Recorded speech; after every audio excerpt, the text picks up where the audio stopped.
A Cessna 172 lurched violently to the left at exactly 10,247 feet, and Maya Chung's hands turned to ice on the yoke. Below her, the patchwork farmland of central Ohio stretched endlessly, each field a perfect geometric puzzle that suddenly felt like a maze with no exit. The engine's steady drone, that reliable heartbeat she'd grown to trust over 37 hours of dual instruction, now sounded different, wrong, like a whisper carrying bad news. Preparing and narrating this type of story took us long efforts and hard work. So if you are enjoying the story, please consider subscribing to our channel. Maya, level the wings, came Captain Rodriguez's voice from the right seat, but something in his tone made her stomach drop faster than the aircraft. There was a tremor there, barely perceptible, but she'd learned to read the subtle variations in her instructor's voice, like a musician reading notes on a staff. This wasn't his usual calm correction. This was concern wrapped in professional composure. She tried to respond, tried to push the left rudder and pull back on the yoke, but her muscles had forgotten how to obey. The paralysis crept up from her fingertips like frost on a windshield, spreading through her wrists, up her arms, until even her voice seemed frozen somewhere deep in her chest. Through the headset, she could hear the controlled chaos of Columbus approach control. United 847. Descend and maintain flight level 280. Cherokee 2-4 Alpha. Traffic 12 o'clock, 2 miles. Normal sounds of a Tuesday afternoon. Sky, but they felt like transmissions from another planet. The aircraft continued its gentle but persistent left turn, and Maya watched the artificial horizon tilt like the world itself was coming undone. She'd practiced this scenario countless times. Unusual attitude recovery, but those had been controlled. Demonstrations with Rodriguez's steady hands ready to take over at the first sign of trouble. Now his hands rested motionless in his lap, and she realized with growing horror that he was rubbing his left arm with slow, deliberate circles. Captain Rodriguez? The words barely escaped her lips, more breath than sound. Outside the cockpit, a red-tailed hawk glided past their port wing, riding the thermals with a grace that made Maya's clumsy attempts at flight feel like mockery. She'd always envied birds their intuitive understanding of the air, their ability to read invisible currents and pressure changes that she could only interpret through instruments and gauges. The hawk banked effortlessly and disappeared below, leaving her more alone than she'd ever felt in her 22 years. The radio crackled again. November-7-4-9-Lima-Charlie. Columbus approach. How do you hear? Their call sign. Someone was trying to reach them, but Maya couldn't remember how to respond. Couldn't remember which button to press. Couldn't remember anything except the growing certainty that something was going terribly wrong at 10,000 feet. Above a world that suddenly seemed very far away, Rodriguez had started flight instruction 15 years ago after retiring from commercial aviation, trading the pressurized cabins of Boeing 737s for the open windows and simple controls of training aircraft. He'd told Maya stories during their pre-flight briefings, tales of nervous first-time passengers, engine failures over the Rockies, and landing in snowstorms that would make lesser pilots turn around. He was 63 years old, a grandfather of 4, and had logged over 18,000 hours without a single accident.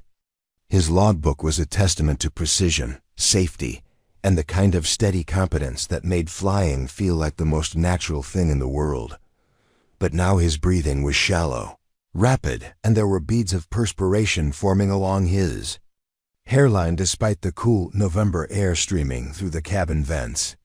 His usually perfect posture had slumped slightly, and his right hand kept moving to his chest in small, unconscious gestures that Maya recognized from somewhere deep in her memory, her grandfather's last Christmas, when he'd made those same subtle movements between opening presents and carving the turkey. Maya. Rodriguez's voice cut through her spiraling thoughts, steadier now but carrying an undertone that made her want to curl up in the fetal position. I need you to take the controls." She stared at the yoke in her hands as if seeing it for the first time. The worn black plastic felt foreign against her palms, the metal cool and unresponsive. During their last lesson, just 3 days ago, she'd executed perfect steep turns, had landed without a single bounce, had felt like she was finally beginning to understand the delicate conversation between pilot and aircraft. Now that confidence felt like a cruel joke. "I can't," she whispered, the words barely audible over the engine noise. "You can," he replied, but his voice was getting weaker. "Remember your training. Basic attitude flying.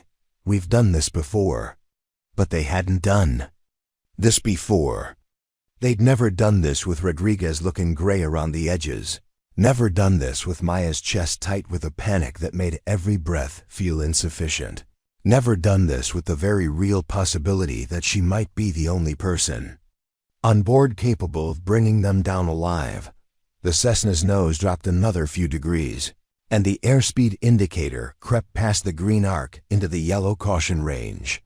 Maya knew she should reduce power, should level the wings, should make the radio call that would summon help from the ground. But knowledge and action felt separated by an impossible gulf, like trying to touch something through thick glass dot in the distance. She could see Columbus's skyline, the downtown buildings catching the afternoon sun like scattered jewels. The city looked peaceful from this height, unchanged by the drama unfolding in the small aircraft above.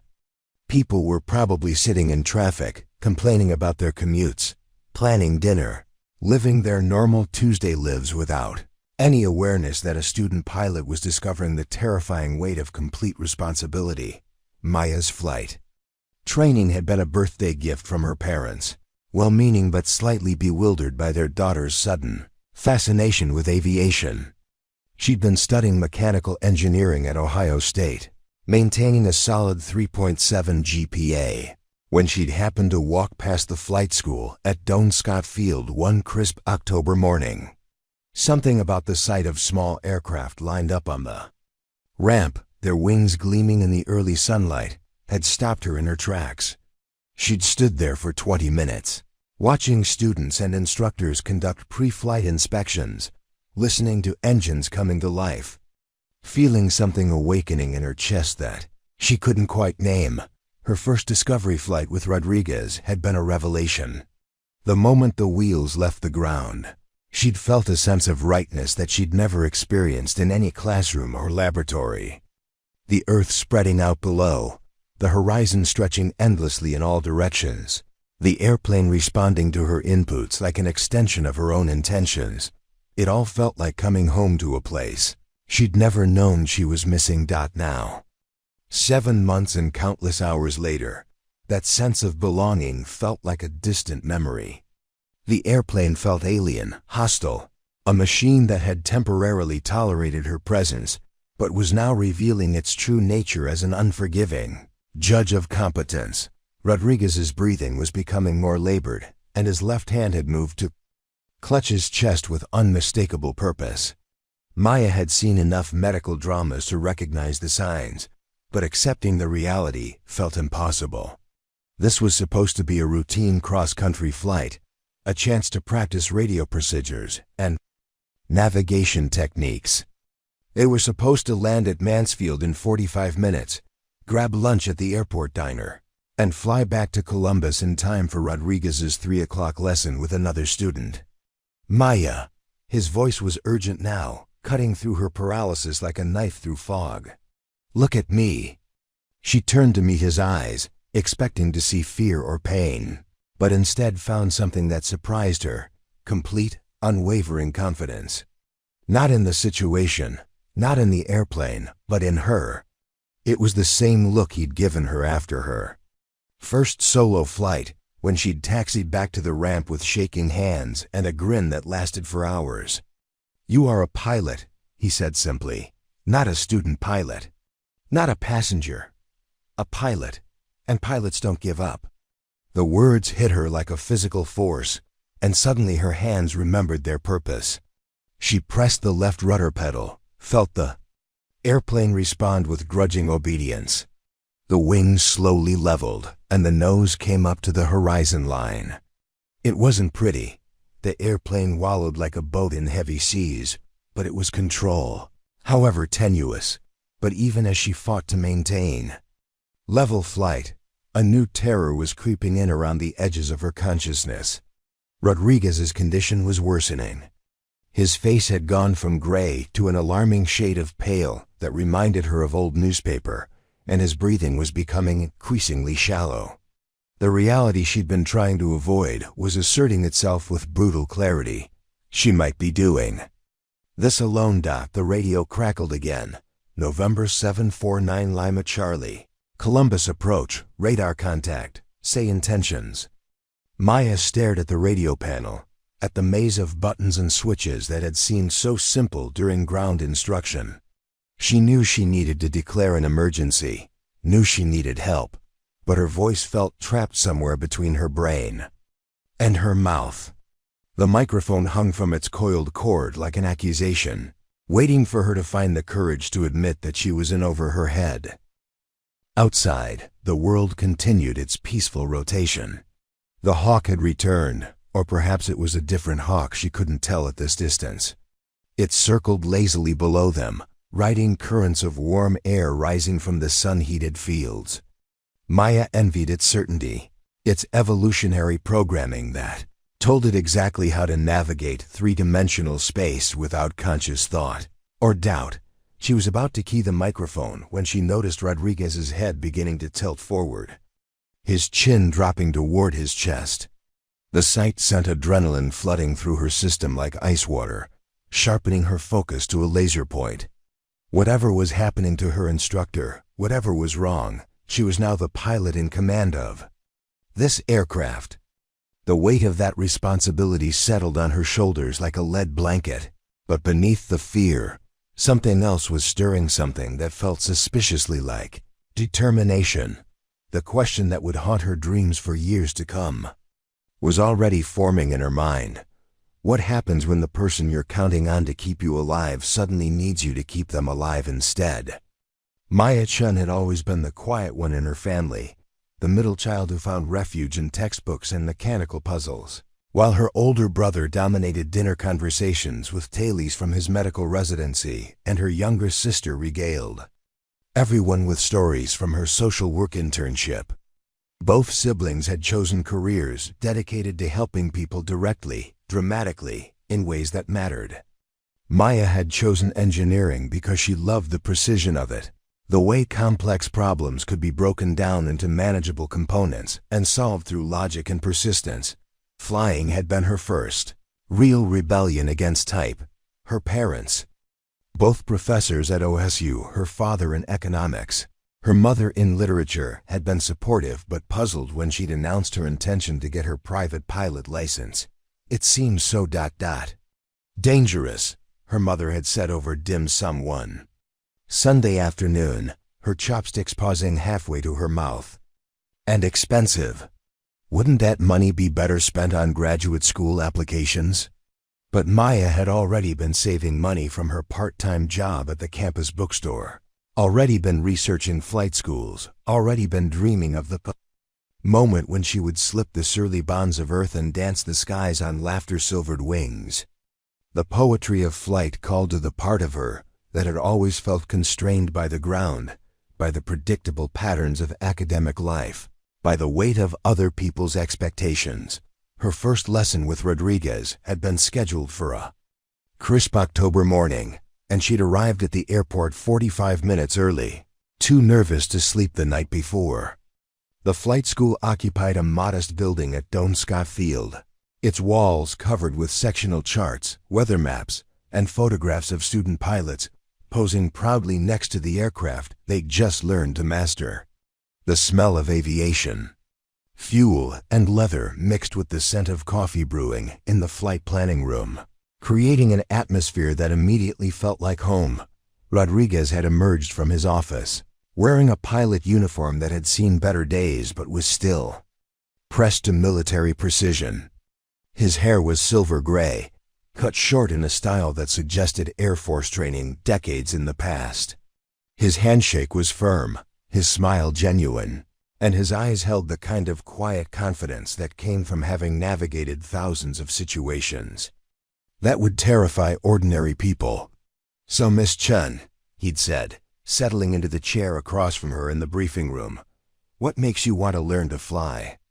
She'd prepared for this question, had rehearsed logical answers about personal challenge and broadening her skill set, but what came out instead was pure honesty. "I want to know what it feels like to be completely responsible for my own survival." Rodriguez had studied her for a long moment, then nodded slowly. "That's the most honest answer I've heard in years. Most people say they want to fly for fun, or for convenience, or because they think it looks cool. But you want to understand what it means to be pilot in command. That's a good starting point." The ground instruction had come naturally to Maya. She absorbed weather theory like a sponge, memorized performance charts until she could recite them in her sleep, and spent hours studying sectional charts until she could navigate from Columbus to Cleveland with her eyes closed. The written exam had been almost easy. Her engineering background made the mathematics of flight second nature, and her natural tendency toward thoroughness served her well in mastering the complex web of regulations and procedures that governed aviation. But the actual flying had been different. The first time Rodriguez had told her to take the controls, her hands had been so tense that the airplane had bucked and weaved like a bronco. She'd overcorrected every input, chased altitude, and heading like a dog chasing its tail, and landed with a series of bounces that would have been comical if they hadn't been so embarrassing. "Relax," Rodriguez had said after that first lesson, as Maya sat in the pilot's seat feeling like she'd just failed an important test. "Flying is like singing. If you're too tense, nothing comes out right. The airplane wants to fly, your job is to let it and guide it where you want to go." Lesson by lesson, hour by hour, Maya had learned to soften her touch, to read the airplane's moods and responses, to understand that precision in flight came not from rigid control but from gentle, continuous adjustments. She'd discovered that the best pilots, like the best musicians, made the difficult look effortless through countless hours of practice and an intuitive understanding of their instrument. By her 10th lesson, she was starting to feel something approaching confidence. By her 20th, she was beginning to understand what Rodriguez meant when he talked about becoming one with the airplane. By her 30th lesson, just 2 weeks before this disastrous cross-country flight, she had been on the verge of her check ride, practically ready to become a licensed private pilot. But there had always been one persistent problem: Maya's tendency to freeze under pressure. That it had first manifested during emergency procedure training. Rodriguez would simulate engine failures, instrument malfunctions, and navigation errors. And while Maya could execute the proper responses during calm, planned scenarios, something changed when the situation felt truly urgent. Her mind would race, her muscles would tense, and the smooth coordination between brain and hands would dissolve into jerky, hesitant movements. "It's like you stopped trusting yourself," Rodriguez had observed after a particularly frustrating session where Maya had taken nearly 30 seconds to respond to a simulated radio failure. "You know what to do. I've seen you demonstrate perfect emergency procedures when you're relaxed. But the moment you feel real pressure, you start second-guessing every instinct." They'd worked on it systematically. Breathing techniques borrowed from meditation practice, progressive muscle relaxation exercises, visualization training where Maya would mentally rehearse emergency scenarios until they felt routine. Rodriguez had even arranged for her to take a few lessons with other instructors, reasoning that expanding her experience base might help her feel more confident in unusual situations. Some days it worked. Maya would surprise herself with quick, decisive responses to simulated emergencies, and she'd leave the airport feeling like she was finally conquering her demons. Other days, the old paralysis would return, and she'd drive home wondering if she was cut out for aviation after all. "It's not uncommon," Rodriguez had assured her during one of their post-flight debriefings. "Some of the best pilots I've known started out as overthinkers. The key is learning to trust your training when your conscious mind wants to take over and complicate things. Maya had been making progress. Her last few lessons had been her best, yet smooth, confident flying that felt natural and unforced. She'd been scheduled to take her check ride the following week, and Rodriguez had expressed genuine optimism about her chances. The cross-country flight to Mansfield was supposed to be a final confidence builder, a chance to practice the kind of real-world navigation and communication that she'd need as a licensed pilot. Now, at 10,000 feet, with Rodriguez's condition deteriorating by the minute, all of her training was being put to the ultimate test. This wasn't a simulation or a planned emergency exercise. This was the kind of situation that aviation textbooks could only describe in abstract terms. Genuine crisis requiring immediate, life-or-death decision-making. Maya's engineering mind tried to catalog the problem systematically. Primary concern: Rodriguez's apparent medical emergency. Secondary concern: her own inexperience as sole manipulator of the controls. Tertiary concerns: weather, traffic, fuel, and a dozen other variables that could complicate an emergency landing. But even as she tried to think through the situation logically, her emotional brain was screaming a single, overwhelming message: you're not ready for this.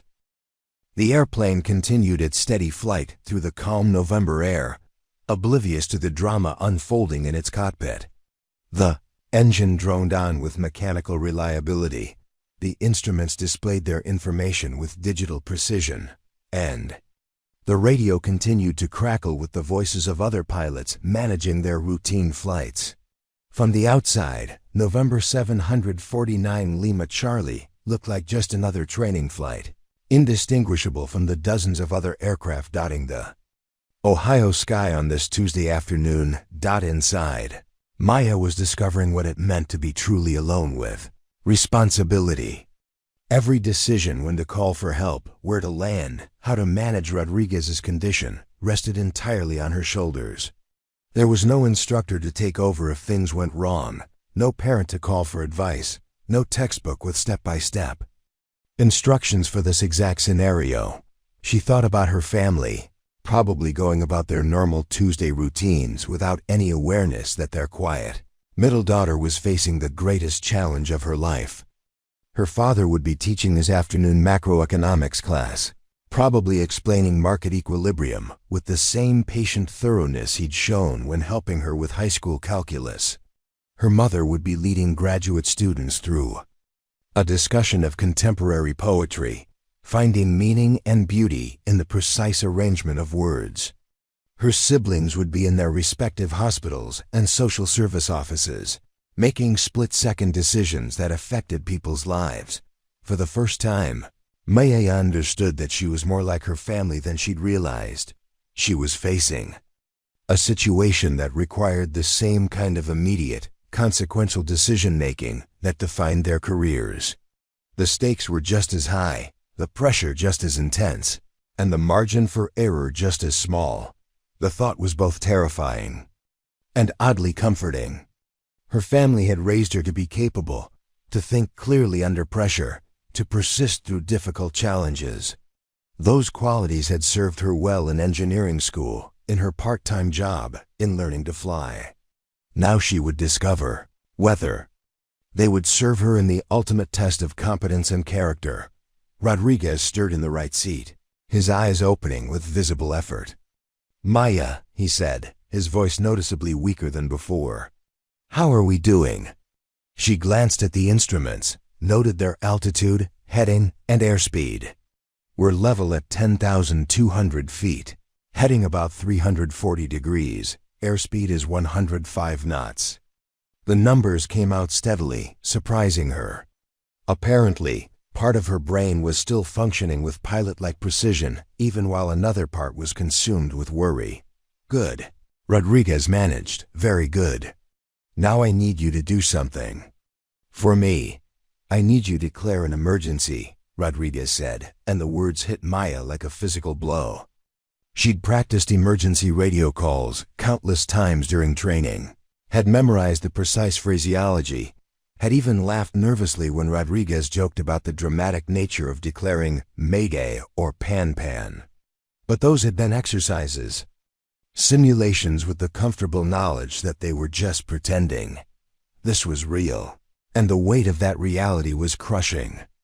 "I don't know if I can," Maya whispered, her hand hovering over the push-to-talk button like it was electrified. Rodriguez's breathing was becoming more labored, but his voice carried the authority of 15 years of flight instruction. "Maya, listen to me. A TC is there to help us. They're trained for this, but they can't help if they don't know we need help." The radio crackled again. "November 749 Lima Charlie. Columbus approach. You appear to be deviating from course.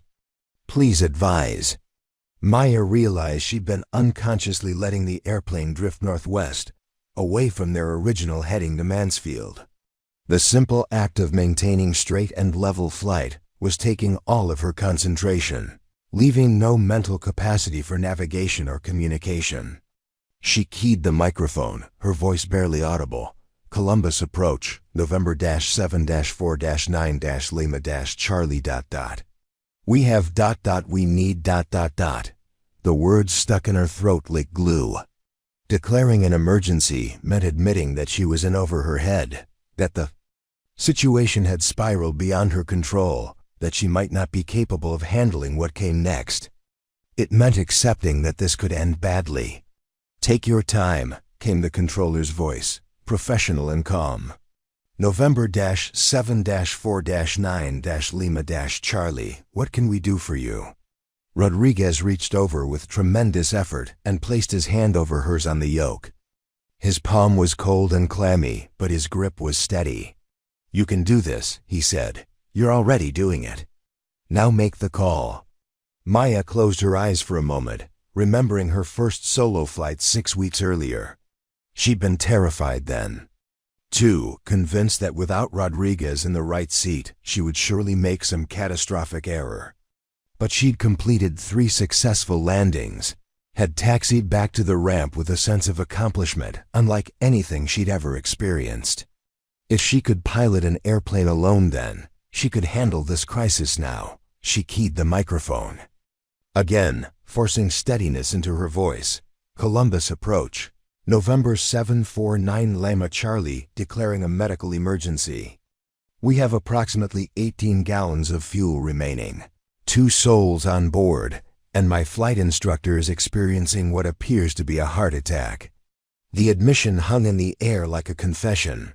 Maya had just announced to the world that she was a student pilot dealing with a situation far beyond her experience level, flying an airplane with an incapacitated instructor who might be dying in the seat beside her. Every pilot monitoring Columbus approach frequency would now know that somewhere in central Ohio airspace, disaster was unfolding 1 minute at a time. November 7-4-9 Lima Charlie, understood. Squawk 7,700 and maintain current altitude. Are you instrument rated?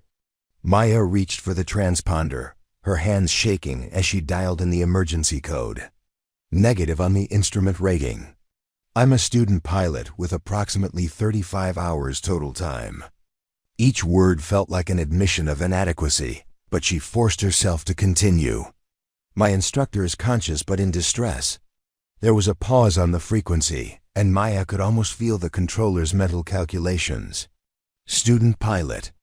Medical emergency. Marginal weather moving in from the west, and the nearest suitable airport still 20 miles away.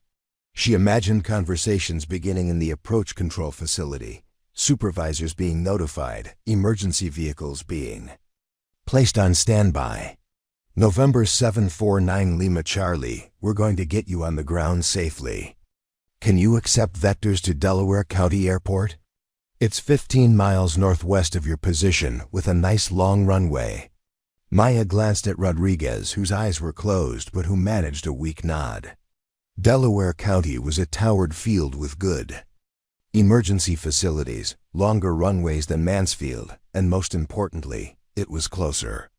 Delaware County sounds good, she replied, surprised by the steadiness in her own voice.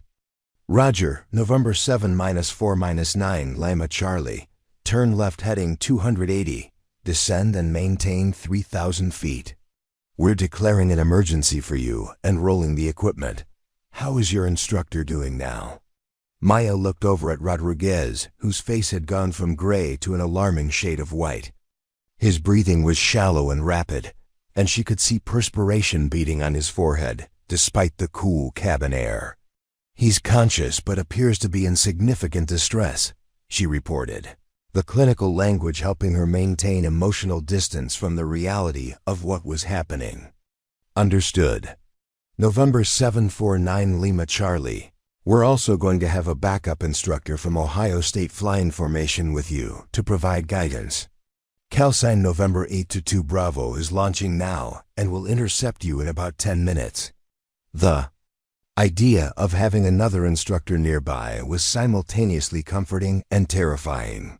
Comforting because Maya desperately wanted experienced guidance. Terrifying because it confirmed that the situation was serious enough to warrant extraordinary measures. In her 7 months of training, she'd never heard of a TC arranging for backup instructors to provide assistance during emergencies.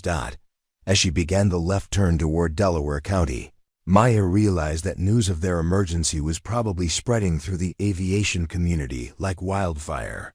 Flight schools monitored TC frequencies religiously, partly for educational purposes and partly because aviation was a small community where everyone knew everyone else's business. By now, instructors and students at Don Scott Field would be gathering around radios, listening to the unfolding drama involving one of their own. The thought of her flight, school colleagues listening to her struggle, was almost unbearable. Maya had always been quiet about her aviation pursuits, had never been one to regale classmates with tales of her latest lesson or milestone achieved. Flying had been her private passion, her secret refuge from the academic pressures and social expectations that defined her college experience. Now it was becoming a very public test of her competence and courage. Rodriguez stirred again, his eyes opening with visible effort. "How's the approach looking?" he asked, his voice barely above a whisper. Maya scanned the instruments, noted their altitude and heading, glanced outside to confirm their position. Relative to the ground references she'd memorized during cross-country planning. "We're descending through 4,500 feet, about 8 miles from Delaware County. Weather looks good, winds are light." The routine nature of the report helped calm her nerves, reminding her that despite the emergency circumstances, she was still executing basic piloting tasks with reasonable competence. "Good girl," Rodriguez managed. "Remember your approach speeds. Don't try to be perfect, just be safe." The radio crackled with a new voice. November 7-4-9 Lima Charlie. November 8-2 Bravo. I have you in sight at my 2 o'clock. I'm Chief Instructor Patterson from OSU. How are you holding up? Maya turned to see a blue and white Cessna pulling alongside, slightly higher and offset to avoid any collision risk. The sight of another aircraft nearby was profoundly reassuring. Suddenly, she wasn't alone anymore. November 8-2 Bravo. This is November 7-4-9 Lima Charlie.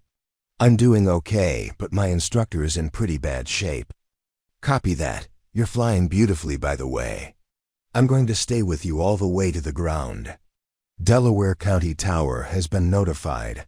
Emergency equipment is standing by, and we're going to get both of you down safely. What's your experience level with Delaware County? Maya's heart sank. She'd flown into Delaware County exactly once, during a cross-country lesson 3 months ago, and she remembered it being intimidating. The runway was longer than she was used to. The traffic pattern was more complex than the uncontrolled airports, where she'd done most of her training, and the tower controllers spoke with rapid-fire precision that left little room for hesitation or error. I've only been there once, she admitted. It's a lot busier than I'm used to. No problem at all, came Patterson's calm reply. Tower is keeping the airport quiet for us, no other traffic in the pattern. We'll make this as simple as possible. Just fly like you're heading to any other airport. The runway is 4,500 feet long and 75 feet wide, plenty of room for error. The approach to Delaware County seemed to take forever and no time at all. Maya found herself hyper-focused on the instruments, cross-checking altitude and airspeed with obsessive precision, while simultaneously trying to keep track of Rodriguez's condition and maintain radio communication with both a TC and her escort aircraft. The mental workload was unlike anything she'd experienced during training, where scenarios were carefully controlled and presented one at a time. November 7-4-9 Lima Charlie, Delaware Tower. You're cleared for straight-in approach runway 28, wind 260 at 8 knots. Emergency equipment is in position. Maya could see the airport now, a sprawling complex of runways and taxiways that looked both welcoming and intimidating. The runway stretched ahead like a concrete lifeline, marked with precise white stripes that reminded her of the landing practice she'd done dozens of times at smaller airports. But this felt different, more consequential, more final. Remember your airspeeds, Patterson radioed. 75 knots on final approach, slow to 65 over the threshold. You've got plenty of runway, so don't worry about touching down in the first 1,000 feet. Maya's hands were trembling now, fine tremors that she couldn't seem to control no matter how hard she concentrated on relaxation techniques. The airplane was responding normally, but every control input felt imprecise, like she was operating the controls through thick gloves. She reduced power, extended flaps, went through the before-landing checklist with mechanical precision, while her heart hammered against her ribs. "How's Rodriguez doing?" Patterson asked. Maya glanced over at her instructor, whose head had tilted forward and whose breathing seemed even more labored than before. "I think he's unconscious," she reported, and the words sent a chill through her entire body. She was now truly alone, responsible not just for landing the airplane safely, but for potentially saving her instructor's life. "Okay, Maya, that's actually going to make things easier," Patterson said, his voice deliberately calm and reassuring. "No distractions now, just you and the airplane. You've done this approach dozens of times at other airports. This is just a really long runway at a really nice airport with really good emergency services waiting to help." The ground was rising to meet them now, fields and roads and buildings growing larger with each passing second. Maya could see the fire trucks, positioned alongside the runway, their red lights flashing in silent preparation for whatever might come. She could see people gathered near the airport terminal, probably airport staff and other pilots who had come out to watch the drama unfold. At 500 feet above ground level, Maya realized something profound. She was going to make it. The airplane was stable, the approach was looking good, and barring some catastrophic last-minute emergency, she was going to successfully land with an incapacitated instructor and get both of them safely on the ground. The realization brought a surge of confidence that straightened her spine and steadied her hands. But just as she was beginning to feel control over the situation, a new voice crackled over the radio. "November 749 Lima Charlie, the advised we're showing possible severe weather moving in from the southwest. You may want to expedite your approach." Maya's eyes snapped to the western horizon, where she could now see a line of dark clouds that hadn't been there 20 minutes earlier. The weather was moving faster than forecast, and if she didn't get on the ground soon, she might find herself dealing with turbulence, reduced visibility, or worse conditions that could turn a manageable emergency into a genuine disaster. The irony wasn't lost on her. Just as she was feeling confident about her ability to handle the landing, Mother Nature was introducing a new variable that could complicate everything. It was as if the universe was determined to test every aspect of her pilot training in a single flight. "I see the weather," she replied, pushing the throttle forward slightly to increase their descent rate. I'm going to try to get down before it reaches the airport." "Good decision," Patterson confirmed. "You're doing great, Maya. Just a few more minutes and you'll be safely on the ground." The landing was simultaneously the most terrifying and most triumphant moment of Maya's life. The Cessna touched down with a gentle thud that would have been unremarkable in any other circumstance, but felt like a miracle given the events of the past hour. She managed to maintain centerline control as the aircraft rolled out, though her legs were shaking so violently that working the rudder pedals felt like operating machinery while standing in an earthquake. "Beautiful landing, Maya," came Patterson's voice as his aircraft flew overhead. "Absolutely beautiful. Fire rescue is approaching from your right. Just taxi clear of the active runway when you can." Maya's hands fumbled with the radio microphone as emergency vehicles surrounded the aircraft with efficient precision. Paramedics were already pulling medical equipment from their ambulance before she had even brought the airplane to a complete stop. The sight of professional emergency responders taking charge of the situation was so overwhelming that she nearly burst into tears right there in the pilot's seat. "November-7-4-9-Lima-Charlie, Delaware ground," came the tower controller's voice. "Outstanding job up there. Emergency services have you now. Contact ground control on 121.9 when ready to taxi to the ramp." Through the windscreen, Maya watched paramedics carefully removing Rodriguez from the aircraft. He was conscious but clearly in distress, his face pale and drawn as they loaded him onto a stretcher with professional efficiency. One of the paramedics caught Maya's eye through the window and gave her a thumbs-up gesture that she interpreted as cautiously optimistic Rodriguez was alive, stable, and receiving the medical attention he desperately needed. A figure appeared at her window, and Maya turned to see a woman in her 50s wearing a flight instructor uniform with enough stripes and pins to suggest significant authority. The woman tapped gently on the window, and Maya realized she was still strapped into the pilot's seat, engine running, as if she couldn't quite process that the emergency was over. "I'm Sarah Mills, chief flight instructor here at Delaware County," the woman said through the window. "Can you shut down the engine and come inside? We need to debrief what happened, and I think you could use a cup of coffee and a few minutes to process everything." Maya nodded mutely, going through the engine shutdown checklist with mechanical precision while her mind struggled to catch up with the rapid sequence of events. The sudden silence after the engine stopped was jarring for over an hour. The steady drone of the Lycoming engine had been the soundtrack to Crisis, and now its absence felt almost ominous. As she climbed out of the aircraft on unsteady legs, Maya was surprised to find herself surrounded by a small crowd of pilots and airport personnel. Word of the emergency had spread quickly through the aviation community, and it seemed like half the flying population of Central Ohio had found reasons to be at Delaware County Airport that afternoon.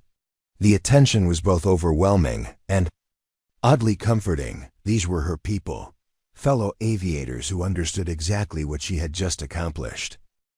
"Hell of a job up there," said an older pilot wearing a vintage leather flight jacket. "I've been flying for 30 years, and I'm not sure I could have handled that as well as you did. How's Captain Rodriguez?" Maya asked, her voice hoarse from stress and the dry cabin air. "They're taking him to Ohio Health, Delaware," Mills replied. "Paramedics think it was a heart attack, but he was conscious and talking when they loaded him into the ambulance. His vital signs are stable. You probably saved his life by getting him down as quickly as you did." The words hit Maya with unexpected force. She'd been so focused on simply surviving the emergency that she hadn't fully processed the implications of her actions. Rodriguez, her mentor, her instructor, the man who had patiently guided her through 7 months of flight training, might have died if she hadn't overcome her paralysis and taken control of the situation. Inside the flight school's office, Mills settled Maya into a comfortable chair and handed her a steaming mug of coffee that tasted like the best thing she'd ever consumed. The warmth spreading through her hands seemed to thaw something frozen inside her chest, and for the first time since the emergency began, Maya felt like she could breathe normally. "Tell me what happened up there," Mills said, pulling out a yellow legal pad. "Take your time, start from the beginning." Maya recounted the events in halting sentences, still struggling to believe they had actually occurred. The routine cross-country flight, Rodriguez's sudden medical distress, her own paralyzing fear, the radio calls, the approach and landing, it all felt surreal, like a vivid dream or an elaborate flight simulator exercise. "The thing is," Maya said, staring into her coffee mug, "I almost didn't make the emergency call. I froze up there. For several minutes, I couldn't even speak into the microphone." Mills nodded knowingly. "That's completely normal. You experienced what we call task saturation. Your brain was trying to process more information than it could handle simultaneously. The fact that you worked through it and made the right decisions under pressure is remarkable." "But I'm just a student pilot," Maya protested. "I shouldn't have been in that situation alone." "Maya," Mills said, leaning forward with the intensity of someone delivering important news, "what you did up there wasn't student pilot flying. That was pilot-in-command decision-making under extreme pressure. You diagnosed a medical emergency, declared Mayday, accepted vectors to an unfamiliar airport, managed your fuel and aircraft configuration, and executed a perfect landing while responsible for another person's life. That's not student pilot performance. That's the kind of flying that separates competent pilots from exceptional ones." Through the office window, Maya could see the Cessna still parked where she'd left it, surrounded by people examining the aircraft as if looking for clues about what had transpired. It looked so ordinary, so unremarkable, giving no hint of the drama that had unfolded inside its small cabin. "There's something else you should know," Mills continued. "Word about your flight has already reached the FAA. They're treating this as a case study in effective emergency management. You followed proper procedures, made appropriate decisions, and demonstrated exactly the kind of airmanship that prevents accidents." Maya felt a flush of pride mixed with disbelief. The Federal Aviation Administration, the same organization whose thick volumes of regulations and procedures had intimidated her throughout flight training, was using her emergency response as a positive example. Her phone buzzed with text messages that had been accumulating since she'd declared the emergency. Her parents, somehow having heard about the incident through the local news grapevine that seemed to connect every corner of the Osu community. Her siblings, sending messages of support and amazement. Rodriguez's wife, whom Maya had met only briefly during a flight school barbecue, thanking her for bringing her husband home safely. The most surprising message came from Dr. Patricia Hoffman, the designated pilot examiner who had been scheduled to conduct Maya's private pilot check ride the following week. "Heard about your emergency today. If you're still planning to take your check ride next Tuesday, I think we can skip the emergency procedures portion of the oral exam. You've already demonstrated that in the real world. Proud of you." Maya stared at the message, realizing that her check ride, the formal test that would transform her from student pilot to licensed private pilot, was still scheduled for next week. The idea seemed almost anticlimactic now. How could a standardized exam compare to the real-world test she had just passed? "Mills," Maya said suddenly, "I need to ask you something. What if I had messed up? What if I hadn't been able to handle the situation?" Mills was quiet for a long moment, studying Maya's face with the practiced eye of someone who had debriefed hundreds of student pilots through their various triumphs and disasters. "That's the question every pilot asks after their first real emergency," she said finally. "The truth is, aviation is designed around redundancy and backup systems, precisely because we know that individual human beings are fallible. If you hadn't been able to manage the situation, ATC would have vectored you to the nearest airport. Patterson would have provided more direct guidance, and emergency services would have been ready to handle whatever happened. But Rodriguez chose to fly with a student pilot because he trusted your training and your judgment. He's been instructing for 15 years, Maya. He's seen hundreds of students, and he doesn't take risks with people he doesn't believe can handle emergencies. The office door opened, and Patterson walked in, still wearing his headset around his neck. Maya, how are you feeling? Like I just lived through someone else's life, Maya replied honestly. Patterson laughed. That's exactly how I felt after my first real emergency. You handled that beautifully up there. I've been instructing for 12 years, and I've seen licensed pilots with hundreds of hours fold under less pressure than you dealt with today. Really? The way you maintained aircraft control while managing the medical emergency and communicating with a TV that was textbook crisis management. And your landing was absolutely perfect given the circumstances. Maya felt a strange sensation, as if she was viewing herself from outside her own body. The quiet engineering student who had started flight training 7 months ago as a personal challenge felt like a different person from the pilot who had just safely managed a life-threatening emergency. Something fundamental had shifted during that hour of crisis, something that went beyond technical proficiency or regulatory knowledge. I think, Maya said slowly, I understand something now that I didn't understand before. What's that? Mills asked. Flying isn't really about the airplane. It's about making decisions when the stakes are high and the information is incomplete. It's about staying calm when everything around you is falling apart. It's about being responsible for outcomes that matter. Patterson nodded approvingly. Now you're thinking like a pilot. Word came an hour later that Rodriguez was stable and expected to make a full recovery. The heart attack had been relatively mild, caught early enough that intervention could prevent serious long-term damage. He would be grounded for several months while he recovered and underwent cardiac rehabilitation. But his prognosis was excellent. He wants to see you, Mills reported after hanging up the phone with the hospital.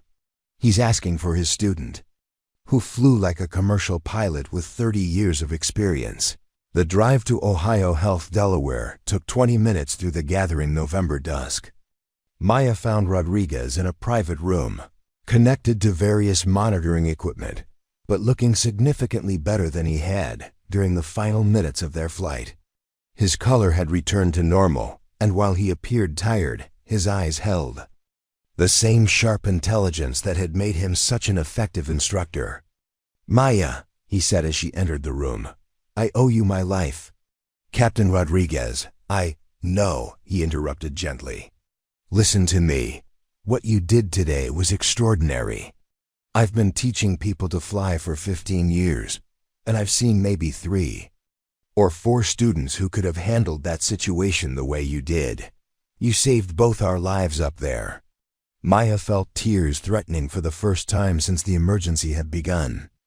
I was so scared. I didn't think I could do it. Being scared is what made you careful. Being scared is what made you thorough.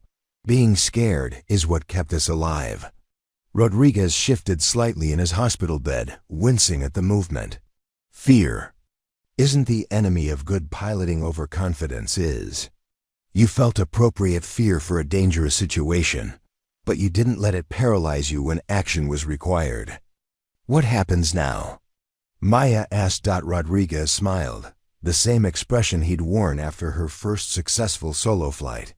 Now you become the pilot I always knew you could be. You take your check ride next week, you get your license, and you start building the experience that will make you even better. And someday, when you're an old instructor like me, you'll have a story to tell your students about the day you discovered what it really means to be pilot in command. Through the hospital room window, Maya could see aircraft lights beginning to twinkle in the darkening sky, other pilots heading home after routine flights, blissfully unaware of the drama that had unfolded earlier that afternoon. The sight filled her with a profound sense of belonging to something larger than herself, a community of people who understood that every flight, no matter how routine, carried the potential for challenge and the opportunity for growth. "Captain Rodriguez," Maya said, "thank you for teaching me to fly." "Thank you," he replied, "for reminding me why I love teaching."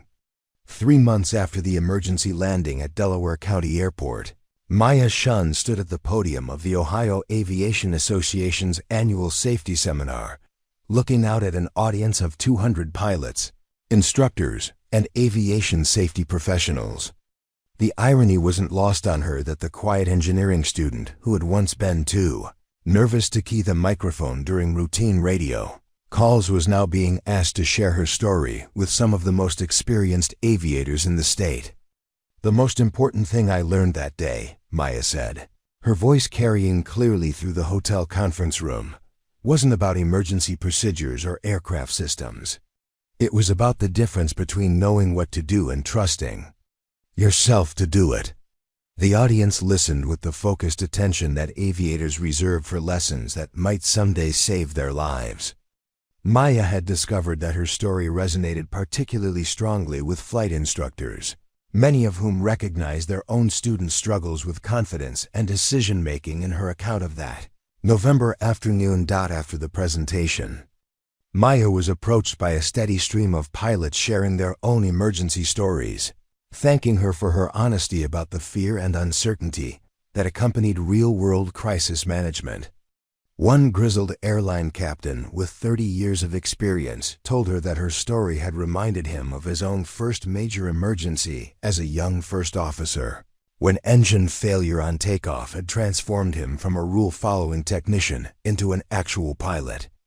"The thing is," the captain said, "most of us learn these lessons gradually. Over years of flying and dozens of minor emergencies, you got the full course in one afternoon. That's going to make you a better pilot faster than any amount of routine experience could." Maya's check ride the week after the emergency had been, as Dr. Hoffman predicted, largely anticlimactic. The designated pilot examiner had been more interested in discussing Maya's decision-making process during the medical emergency than in testing her ability to perform steep turns or emergency descents. "You've already demonstrated that you can manage real emergencies under real pressure," Hoffman had said. "Now I just need to make sure you can handle the routine stuff." She had passed easily, becoming a licensed private pilot with a logbook that included one of the most dramatic emergency landings in Central Ohio aviation history. But more importantly, she had discovered something about herself that would influence every aspect of her life going forward. She was capable of functioning effectively under extreme pressure, of making life-and-death decisions when the stakes were highest. Rodriguez had returned to flight instruction after a 4-month medical leave, his recovery complete, but his perspective permanently altered by his brush with mortality. He'd asked Maya to be his first student after returning to active duty, and their lessons had taken on a depth and intensity that reflected their shared experience of genuine emergency. "You know," Rodriguez said during one of their post-return flights, "I've been thinking about that day a lot. Not just the emergency itself, but what it revealed about both of us. You discovered that you're capable of far more than you realized. I discovered that 15 years of teaching had prepared me to trust my students even when I couldn't help them." Maya had continued her flight training beyond the private pilot certificate, working toward her instrument rating with the same methodical thoroughness that had characterized her engineering studies. But now her approach to aviation carried a confidence that came from having been tested in the real world and found capable. She no longer questioned whether she belonged in an airplane. She knew she did. The ripple effects of that November emergency extended far beyond Maya's personal development. The incident had prompted Ohio State's flight school to revise their emergency procedures curriculum, incorporating more realistic scenario-based training that forced students to manage multiple problems simultaneously. Other flight schools throughout the region had adopted similar changes, recognizing that traditional compartmentalized emergency training didn't adequately prepare pilots for the complex, multifaceted crises they might face in the real world. Maya had been invited to participate in the curriculum development, sharing her perspective on what kinds of training might have better prepared her for the situation she'd faced. The experience had introduced her to a side of aviation she'd never considered: the systematic study of human factors, decision-making under pressure, and the psychology of emergency response. "Have you ever considered becoming a flight instructor yourself?" Rodriguez asked during one of their lessons. "You have insights that could help a lot of student pilots." The suggestion surprised Maya, but as she thought about it, the idea began to make sense. Her engineering background gave her a solid understanding of aircraft systems and performance. Her emergency experience provided credibility that most new instructors lacked, and her natural tendency toward thoroughness and attention to detail aligned well with the patient, methodical approach that effective flight instruction required. "I might," Maya said. "But first, I want to build more experience. I want to really understand what normal flying feels like before I start teaching other people how to handle abnormal situations." The local aviation community had embraced Maya as something of a celebrity, but she wore the attention uncomfortably. She was still fundamentally the same quiet, thoughtful person she'd always been, more interested in competence than recognition. But she'd come to understand that her served a valuable purpose in the aviation safety community, reminding pilots that emergencies could happen to anyone and that effective response depended more on mental preparation than on experience or natural talent. 6 months after the emergency, Maya received a letter from the Aircraft Owners and Pilots Association, AOPA, informing her that she had been selected to receive their Flight Training Excellence Award for her demonstration of outstanding airmanship during a medical emergency. The award ceremony would take place at the National AOPA Convention in Fort Worth, with an opportunity to share her story with the largest gathering of general aviation pilots in the country. "I still can't believe this is happening," Maya told her parents over dinner, showing them the letter.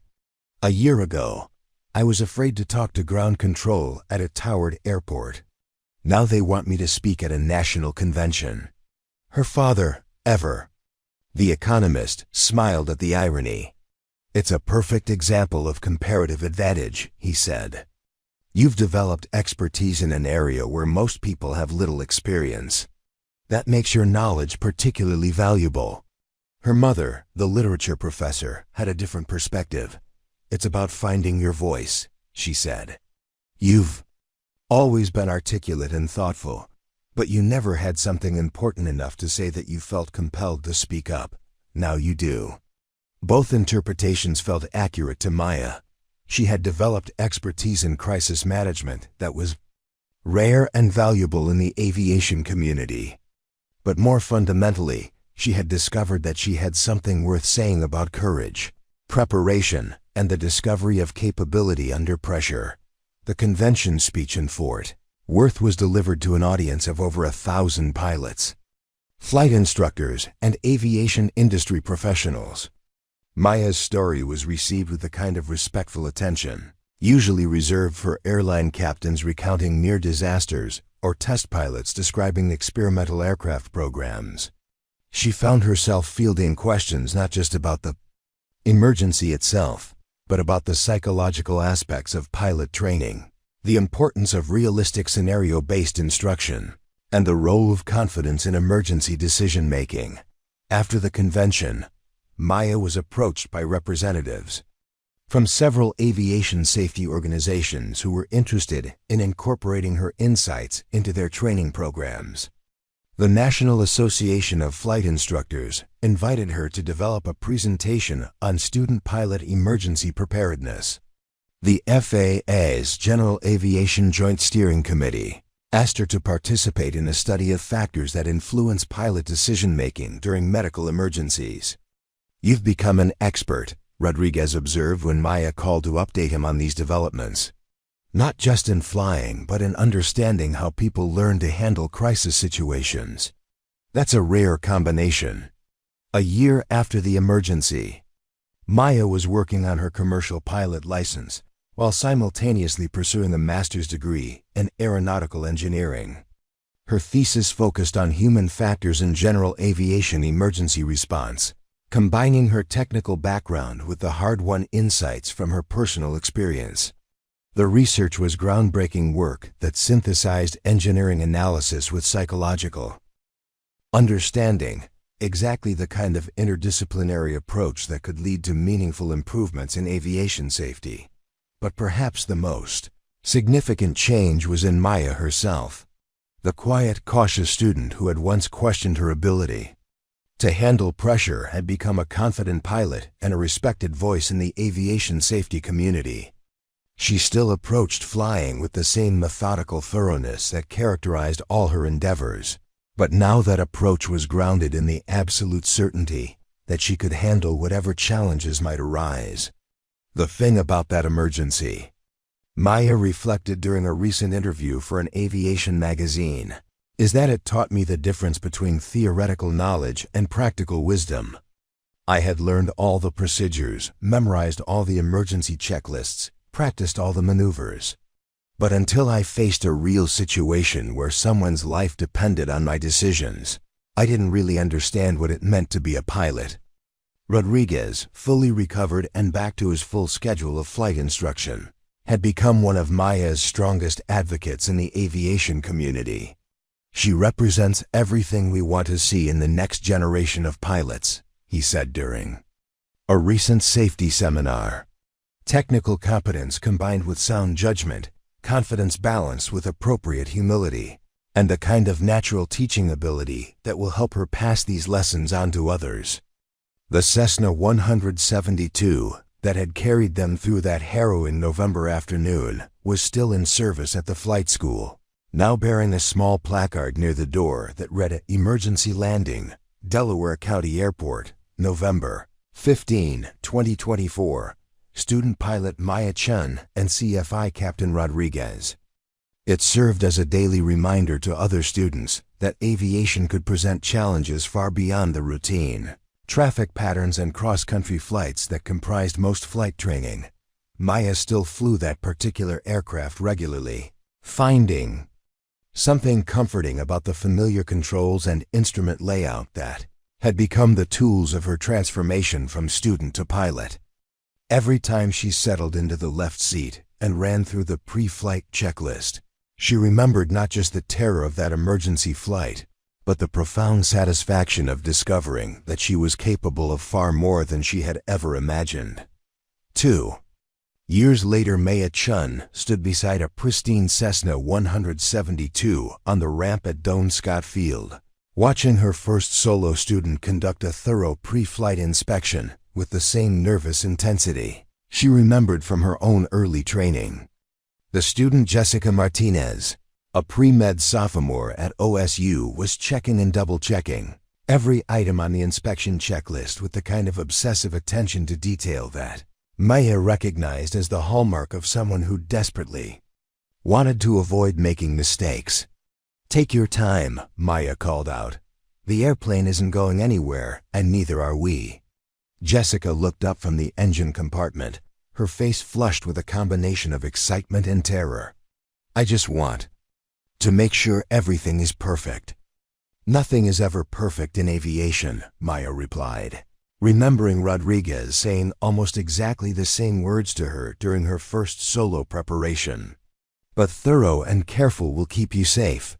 Maya had earned her certified flight instructor rating 6 months earlier, following the path that Rodriguez had suggested during her recovery from the emergency. The transition from student to instructor had been challenging in ways she hadn't anticipated. It required not just mastery of flying skills, but the ability to analyze and communicate the complex thought processes that turned mechanical control inputs into safe, efficient flight. Her first students had been drawn to her specifically because of her reputation as the student pilot who had successfully managed a medical emergency. Word of her story had spread throughout the Ohio State flight program, and aspiring pilots wanted to learn from someone who had demonstrated real-world competence under pressure. Maya found that her emergency experience gave her instant credibility with nervous students who might otherwise dismiss safety warnings as academic exercises. "The thing you have to understand," Maya often told her students during emergency procedures training, "is that most emergencies don't announce themselves with flashing lights and alarm bells. They start as minor problems that you have to recognize and manage before they become major crises." Jessica completed her pre-flight inspection and climbed into the pilot's seat, her movements still stiff with concentration. Maya settled into the right seat, automatically scanning the instruments and mentally rehearsing the emergency procedures she'd need. Jessica encountered trouble during her first solo flight. "Remember," Maya said as Jessica started the engine, "this isn't a test of whether you're perfect. It's a demonstration that you can handle normal flight operations safely and independently. You've already proven you can do this. Now you just need to prove it to yourself." The words echoed Rodriguez's pre-solo briefing to Maya almost 3 years earlier. She was beginning to understand that flight instruction involved a kind of institutional memory, with lessons and insights passed down from one generation of pilots to the next through an unbroken chain of mentorship and shared experience. Jessica's first solo flight went exactly as planned: 3 trips around the traffic pattern, 3 successful landings, and a return to the ramp with the kind of grin that Maya remembered as the universal expression of pilots who had just taken their first steps toward true independence in the air. Watching Jessica's triumph, Maya felt a satisfaction that was different from, but equally profound as her own flying accomplishments. 5 years later, the National Transportation Safety Board report landed on Maya's desk on a Tuesday morning in March, stamped with the official seal that marked it as a formal government analysis of an aviation accident. The report examined the emergency landing at Delaware County Airport in November 2024, part of a broader NTSB study of medical emergencies in general aviation and the factors that influenced their successful resolution. Maya read through the technical analysis with professional interest, noting how the investigators had reconstructed every decision point of that crucial flight. Radio transcripts, radar data, witness statements, and medical records had been compiled into a comprehensive case study that would be used to improve emergency response procedures throughout the general aviation community. The report's conclusions were gratifying. The student pilot demonstrated exemplary airmanship and decision-making throughout the emergency sequence. Her adherence to established procedures, effective communication with air traffic control, and successful management of aircraft systems under extreme stress contributed directly to the positive outcome of this event. But Maya was particularly struck by one paragraph in the human factors analysis. This case demonstrates that effective emergency response depends less on flight experience than on mental preparation, systematic training, and the pilot's ability to maintain cognitive function under stress. The student pilot's successful management of this emergency suggests that current training methodologies can adequately prepare pilots for real-world crisis situations when properly implemented and internalized. By now, Maya held a commercial pilot license with instrument and multi-engine ratings, and was working toward her airline transport pilot license while completing her master's degree in aeronautical engineering. Her thesis research on human factors in aviation emergencies had been published in several academic journals and was being used to develop new training protocols at flight schools throughout the country. Rodriguez, now in his early 70s, but still actively instructing, had become something of a mentor to Maya's own flight instruction career. Their relationship had evolved from student-teacher to colleague-colleague, bound together by their shared experience of that November emergency and their mutual commitment to passing its lessons onto the next generation of pilots. "You know," Rodriguez said during one of their regular coffee meetings, "I've been thinking about something. That emergency probably taught you more about flying in 1 hour than most pilots learn in their first 100 hours of routine flight time." Maya nodded, but it also taught me something else.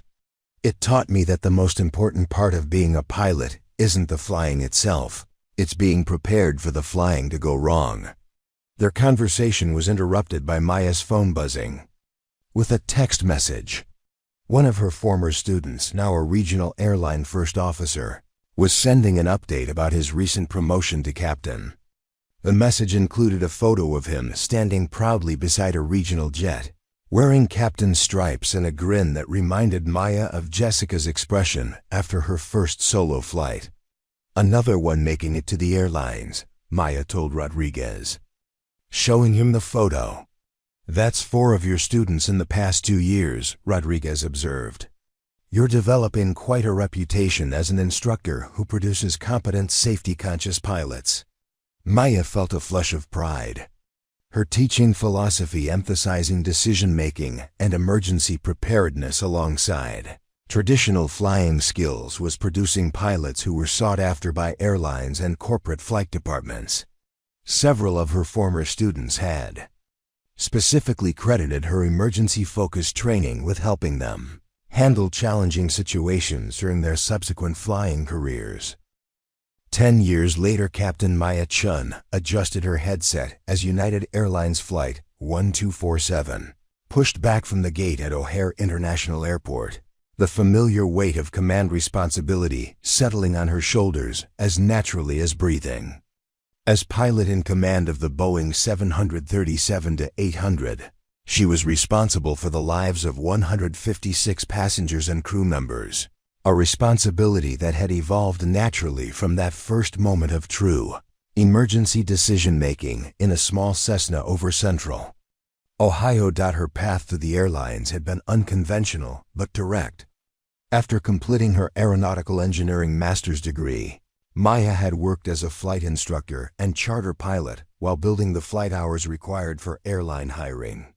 Her reputation for thorough, safety-focused instruction had led to a position as chief flight instructor at a major university aviation program, where she'd developed training curricula that were being adopted by flight schools nationwide. When the airlines began their massive hiring surge to replace retiring baby boomer pilots, Maya's combination of flight experience, instructional background, and technical education made her an ideal candidate. She'd been hired by United Airlines with just over 2,500 total flight hours, relatively low by traditional standards. But her experience base included emergency management training that far exceeded that of most pilots with significantly more. Flight time. United 1247. Cleared for takeoff runway 28 right, came the familiar voice of O'Hare Tower Control. Cleared for takeoff 28 right, United 1247, Maya replied, advancing the throttles as the 737 accelerated down the runway. The takeoff was routine, unremarkable, the kind of normal operation that comprised 99.9% of commercial aviation, but required constant vigilance and professional competence to execute safely.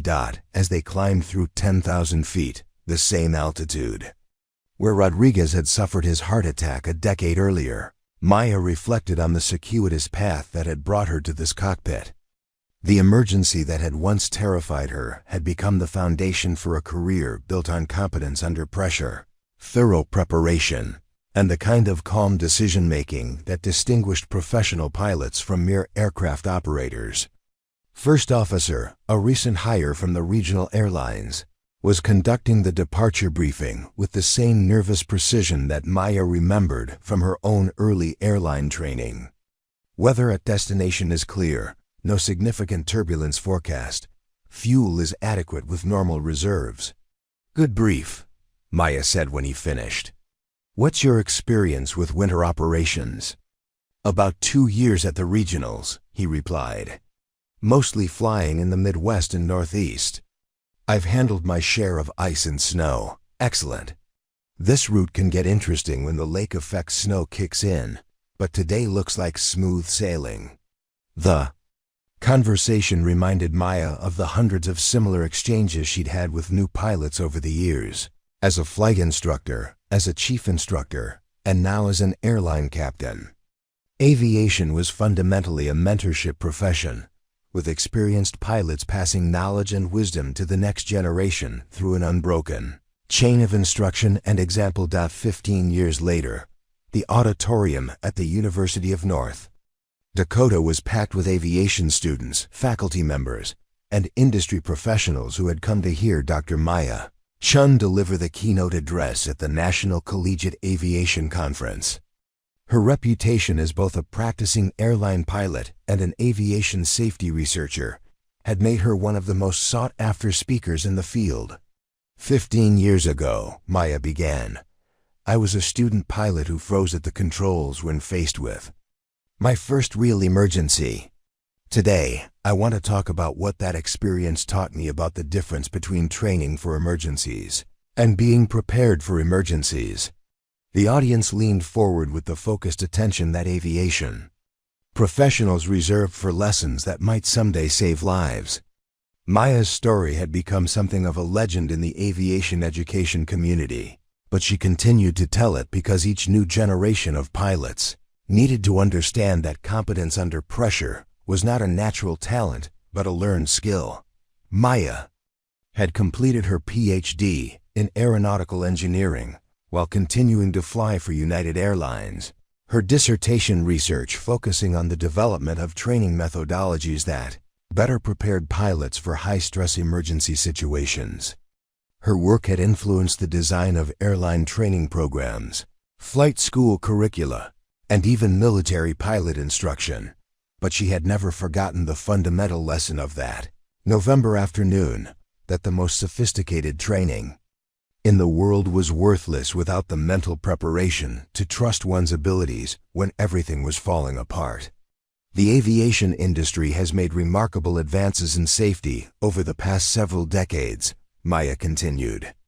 Modern aircraft are more reliable, air traffic control systems are more sophisticated, and weather forecasting is more accurate than ever before. But the human factor remains constant. Pilots still need to make critical decisions under pressure, still need to manage complex systems during emergencies, still need to maintain control when situations exceed their previous experience. After the keynote, Maya was approached by a steady stream of students and young pilots seeking advice about their own career paths.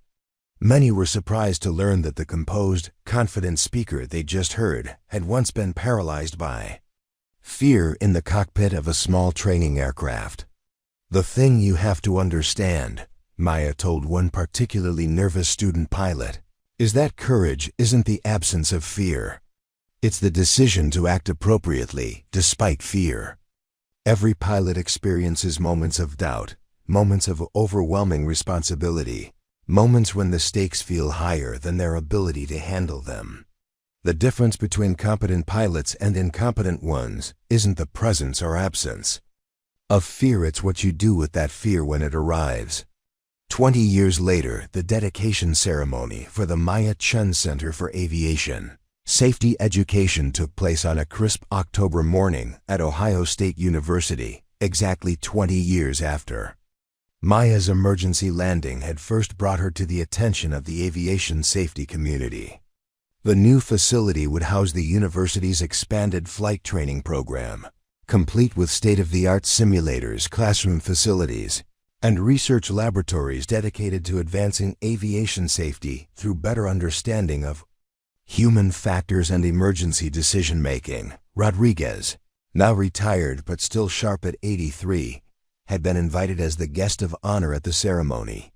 His presence provided a living link to the events that had started Maya's remarkable career trajectory from student pilot to airline captain to internationally recognized aviation safety expert.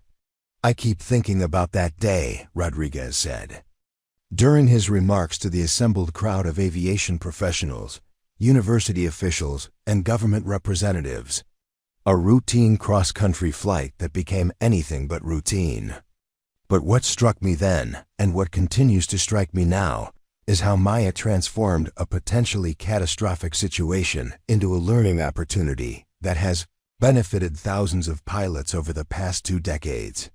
Maya now is 737 captain with over 12,000 flight hours, and a full professor of aeronautical engineering at OSU, felt the weight of the moment as she prepared to deliver her own remarks.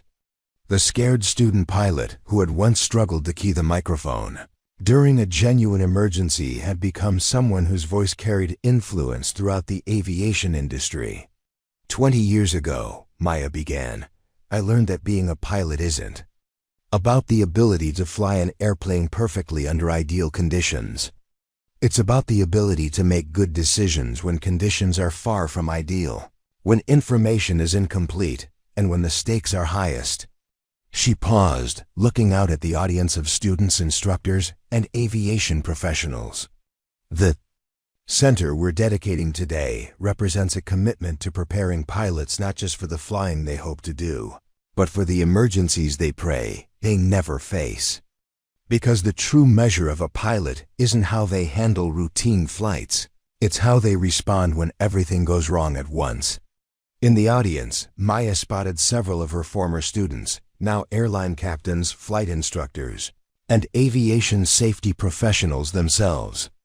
They represented a network of pilots who had been influenced by her teaching philosophy, carrying forward the lessons of that November emergency into their own careers and passing them on to the next generation. After the ceremony, Maya walked across the campus to Don Scott Field, where a small monument had been erected near the flight school to commemorate the emergency landing that had changed her life. The plaque read simply, "In recognition of student pilot Maya Chen and instructor Captain Rodriguez, who demonstrated on November 15, 2024, that competence under pressure is the true measure of airmanship." Standing there in the afternoon sunlight, watching student pilots conduct pre-flight inspections and taxi out for training flights, Maya felt a profound sense of connection to the continuous cycle of aviation education. Every student learning to fly was following the same path she had walked, facing the same challenges and fears and uncertainties that had once seemed overwhelming. The Cessna 172 that had carried her through that first emergency was still in service, now bearing over 8,000 hours of flight time and the logbook signatures of hundreds of student pilots who had used it to learn the fundamentals of flight. Maya still flew it occasionally, finding something deeply satisfying about returning to the aircraft that had been the scene of her transformation from passenger to pilot. As she walked back to her car, Maya's phone buzzed with a text message from one of her current airline first officers, a former student who was preparing for his captain upgrade check ride. "Got my check ride scheduled for next month," the message read. "Been thinking about what you taught us in emergency procedures. Training. Trust your training, trust your judgment, and never give up. Thanks for everything, Captain Chen." Preparing and narrating this type of story took us long efforts and hard work. So if you are enjoying the story, please consider subscribing to our channel. Maya smiled, remembering saying those exact words to nervous students countless times over the years. The phrase had become her signature teaching motto, born from that moment when Rodriguez had told her she was a pilot, not a passenger, and that pilots don't give up. 25 years later, the retirement ceremony for Captain Maya Chen was held in United Airlines training facility in Denver, with colleagues, former students, and aviation safety professionals gathered to honor her 25-year career with the airline and her broader contributions to aviation education and safety. At 57, Maya was retiring earlier than many airline pilots, choosing to focus full-time on her research, writing, and continued teaching at Ohio State. The walls of the training facility were decorated with photographs chronicling Maya's career, her first day at United as a wide-eyed new hire, receiving the company's safety award for her contributions to emergency procedures training, speaking at international aviation conferences, and working with aircraft manufacturers to improve cockpit design and emergency systems. Captain Patricia Williams, United's chief pilot, delivered remarks that summarized Maya's impact on the airline industry. Captain Chen has trained over 200 first officers during her time with United, And every single one of them will tell you that her approach to emergency preparedness changed how they think about flying. She didn't just teach procedures, she taught judgment, decision-making, and the kind of calm competence that turns potential disasters into manageable problems. Maya's former students had organized themselves into an informal network over the years, staying in touch through social media and periodic reunions. They represented every sector of the aviation industry: airline captains, corporate pilots, flight instructors, air traffic controllers, and aviation safety investigators. Many credited Maya's teaching with crucial moments in their own careers, when her emphasis on preparation and calm decision-making had prevented accidents or saved lives.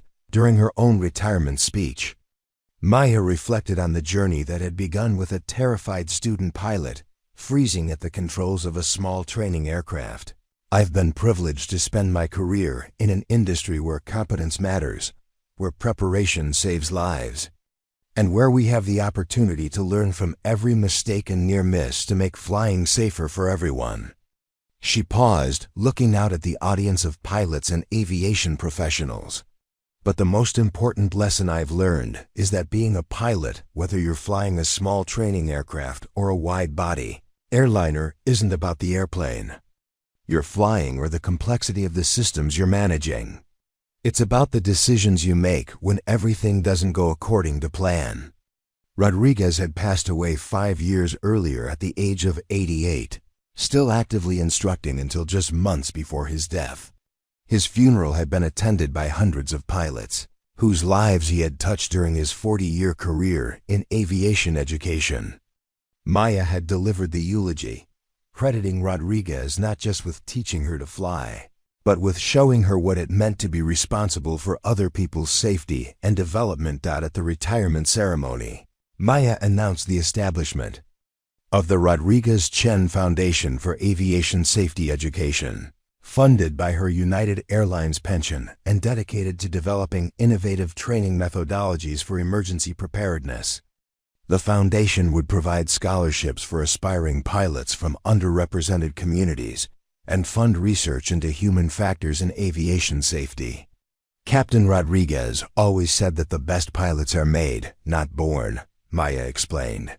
"This foundation will help ensure that financial barriers don't prevent capable people from pursuing aviation careers, and that our industry continues to learn from every emergency, every near miss, and every situation where good training and sound judgment prevented disaster." 30 years later, the documentary crew arrived at Maya's home in Columbus on a snowy January morning, exactly 30 years after the emergency landing that had launched her extraordinary career. The film, titled "When Students Become Teachers: Lessons from Aviation's Greatest Emergency," was being produced for the National Geographic Channel as part of a series examining crucial moments in aviation history. Maya, now 72 and professor emeritus at Ohio State, settled into her favorite chair in the study that served as her home office. The walls were lined with aviation textbooks, safety reports, academic journals, and photographs spanning 5 decades of involvement in aviation. A framed copy of her first student pilot certificate hung next to her airline transport pilot license, providing bookends to a career that had encompassed every level of aviation achievement. Looking back, the interviewer asked, "How do you think that emergency landing changed not just your life, but the broader aviation community?" Maya considered the question carefully, as she always did when asked to reflect on the significance of that November afternoon. "I think it demonstrated something that the aviation community had always believed but rarely saw proven so dramatically: that proper training, mental preparation, can enable ordinary people to handle extraordinary situations." She gestured toward a bookshelf filled with copies of the training manuals and safety publications that had incorporated lessons from her emergency experience. But more importantly, it showed that every flight, every lesson, every emergency drill matters. You never know when you'll need to draw on every bit of training you've ever received. The documentary would go on to win several awards and become a standard viewing requirement at flight schools throughout the world. It captured not just the drama of the original emergency, but the ripple effects that had influenced aviation, training, safety procedures, and emergency preparedness for 3 decades. During the filming, Maya was surprised to receive a call from Jessica Martinez, her first solo student who was now a senior captain at Delta Airlines and chief pilot for the company's training department. Jessica was planning to retire the following year and wanted to establish her own aviation scholarship program, modeled after the Rodriguez-Chen Foundation. "You probably don't remember," Jessica said during their phone conversation, "but on the day of my first solo flight, you told me that being a pilot wasn't about being perfect. It was about being prepared. That lesson has guided every decision I've made in 30 years of flying." Maya did remember, vividly. She remembered the nervous pre-med student who had approached flying with the same methodical intensity that characterized all her endeavors. She remembered watching Jessica's transformation from hesitant student to confident pilot, and the satisfaction of seeing another person discover their capabilities under pressure. The conversation reminded Maya of something Rodriguez had told her during their last meeting before his death. The true measure of a flight instructor isn't the pilots they train, it's the instructors their students become, and the instructors their students train. It's an unbroken chain of knowledge and wisdom that extends far beyond any individual career. 35 years later, the dedication of the Maya Chen International Center for Aviation Safety research took place at the headquarters of the International Civil Aviation Organization in Montreal, with representatives from aviation authorities, airlines, aircraft manufacturers, and academic institutions from around the world. The center would coordinate global research into human factors, emergency preparedness, and safety training methodologies. Maya, now 77 but still sharp and engaged, had been chosen as the center's first director emeritus, recognizing her lifetime contributions to aviation safety education. Her textbook, Decision-Making Under Pressure, Lessons from Aviation Emergencies, had become the standard reference for human factors training in the aviation industry and was translated into 15 languages. During the dedication ceremony, the current Secretary General of ICAO noted that Maya's influence on aviation safety had extended far beyond her own flying career. Dr. Chen's approach to emergency preparedness training has been adopted by airlines, flight schools, and military aviation programs worldwide.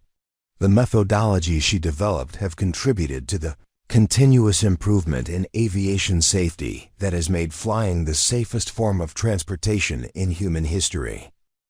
Among the attendees was a delegation of pilots from China Airlines, who had traveled from Taiwan specifically to honor Maya's contributions to international aviation safety. They presented her with a commemorative plaque recognizing her as a pilot whose courage under pressure opened new pathways for safety education worldwide. The ceremony concluded with the unveiling of a bronze sculpture in the ICO building's main lobby, depicting a small aircraft in level flight with the inscription, "In recognition of all aviators who transform crisis into opportunity, fear into wisdom, and emergency into education." That evening, at a reception for the international delegation, Maya was approached by a young flight instructor from Kenya who had implemented Maya's training methodologies in her country's growing aviation program. Dr. Chen, the instructor, sighed, "I teach your emergency at my flight school in Nairobi. My students, they learn that being afraid is normal, but giving up is not acceptable."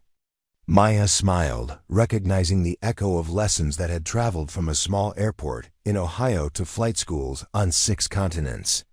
The student pilot who had once been paralyzed by fear had become a teacher whose influence reached pilots she would never meet, in countries she had never visited. 40 years later, the memorial service for Dr. Maya Chen was held at the National Cathedral in Washington. D.C., with representatives from every major aviation organization in the world. Maya had passed away peacefully at the age of 82, just 6 months after delivering the keynote address at the International Society of Air Safety Investigators Conference in Singapore. The service was attended by thousands of pilots, air traffic controllers, aviation safety professionals, and former students who had been influenced by Maya's teaching and example. United Airlines provided charter flights to bring retired pilots from around the country, while international aviation organizations sent delegations to honor one of the most influential safety educators in aviation history, Captain James Rodriguez Jr., the son of Maya's original flight instructor and himself a senior airline captain, delivered the eulogy. Dr. Chen often said that she was just a student pilot who got lucky, he began. But those of us whose lives she touched know better. She was a pilot who understood that every emergency is an opportunity to learn, every mistake is a chance to improve, and every student is a future teacher. The cathedral's bells tolled 40 times, once for each year since the emergency landing that had transformed a frightened student pilot into one of aviation's most respected voices. As the service concluded, a formation of vintage aircraft flew overhead in the missing man formation, honoring a pilot whose influence would continue long after her final flight. In her will, Maya had established endowments at 12 universities worldwide to support aviation safety research and education. She had also donated her personal aircraft, a restored 1965 Cessna 172 that she had purchased and maintained, as a tribute to the airplane that had carried her through her first emergency, to the Smithsonian's National Air and Space Museum. Aircraft would be displayed with a simple placard. This Cessna 172 represents the thousands of training aircraft that have taught pilots to fly safely for over 7 decades. It is dedicated to every flight instructor who patiently guides students through the challenges of learning to fly, and to every student pilot who discovers that courage is not the absence of fear, but the decision to act correctly despite fear. 50 years later, the 50th anniversary commemoration of the emergency landing was held at Delaware County Airport, now renamed the Maya Chen Delaware County Regional Airport, in honor of the dramatic events that had taken place there half a century earlier. The airport had grown substantially over the decades, but the runway where Maya had made her emergency landing remained unchanged, now marked with a bronze plaque commemorating the flight that had influenced generations of aviation safety training. Ceremony was attended by Maya's great-grandchildren, several of whom had followed their ancestor into aviation careers. Dr. Sarah Chen Williams, Maya's great-granddaughter and a test pilot for a major aircraft manufacturer, delivered remarks that connected the legacy of that November emergency to the current state of aviation technology and safety. 50 years ago, Sarah said, my great-grandmother proved that proper training and calm decision-making could overcome seemingly impossible circumstances. Today, we fly aircraft with systems that would have seemed like science fiction in 1924. But the fundamental principles she demonstrated, preparation, judgment, and the courage to act under pressure, remain as relevant as ever. The anniversary celebration included the unveiling of a new interactive exhibit at the airport's terminal, featuring a replica of the 1972 Cessna cockpit and a simulation of the emergency flight that allowed visitors to experience the challenges Maya had faced.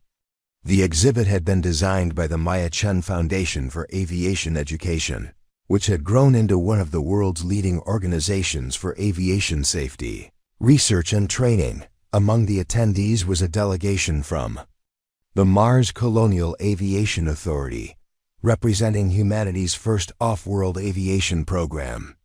They had come to honor Maya's memory and to acknowledge that the principles she had championed for Earth-based aviation were being adapted for flight operations in the thin atmosphere of Mars. Every pilot who has ever faced an emergency in Earth's atmosphere carries forward the lessons Dr. Chen learned and taught, said the delegation leader. Now, as we extend human flight to other worlds, those same principles of preparation, judgment, and calm decision-making under pressure will guide us through challenges we can barely imagine.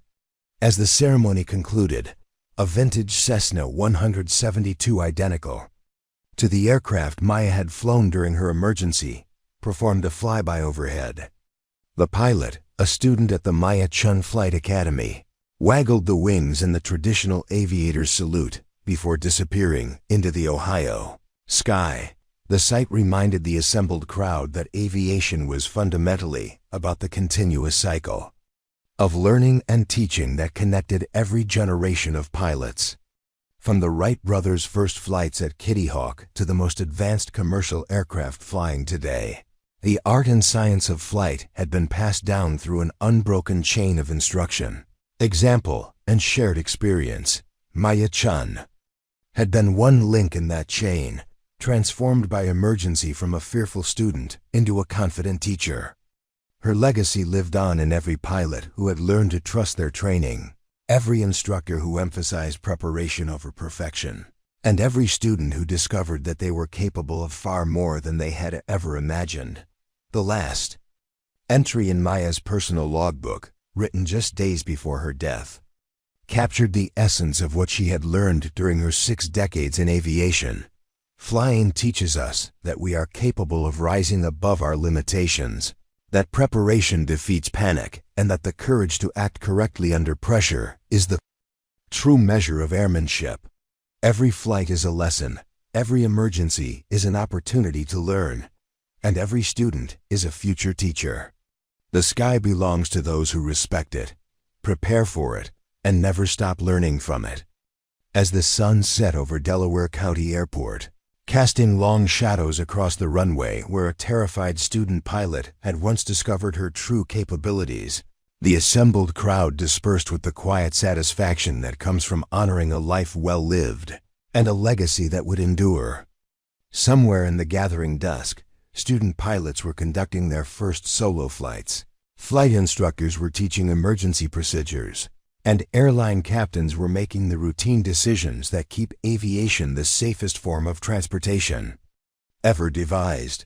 The story that had begun with a medical emergency at 10,000 feet had become a testament to the power of proper training, calm judgment, and the kind of courage that emerges when ordinary people face extraordinary circumstances.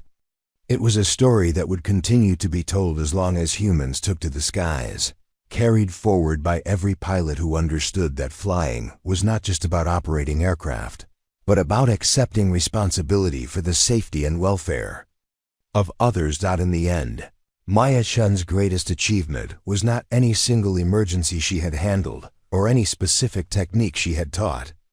It was the simple but profound demonstration that competence under pressure could be learned, that fear could be overcome through preparation, and that the most important qualification for being a pilot was not natural talent or fearlessness, but the commitment to never stop learning and never give up. The student pilot who had frozen at 10,000 feet had become a teacher whose lessons would echo through the decades, inspiring countless pilots to trust their training, trust their judgment, and remember that in aviation, as in life, the true measure of character is not the absence of fear, but what we choose to do when fear arrives. And high above Delaware County Airport, invisible in the darkness, but constant as the North Star, the lights of commercial aircraft traced their paths across the night sky, each one carrying pilots who had been touched, directly or indirectly, by the lessons learned. On a November afternoon when everything went wrong, and one student pilot discovered that she was capable of making everything right,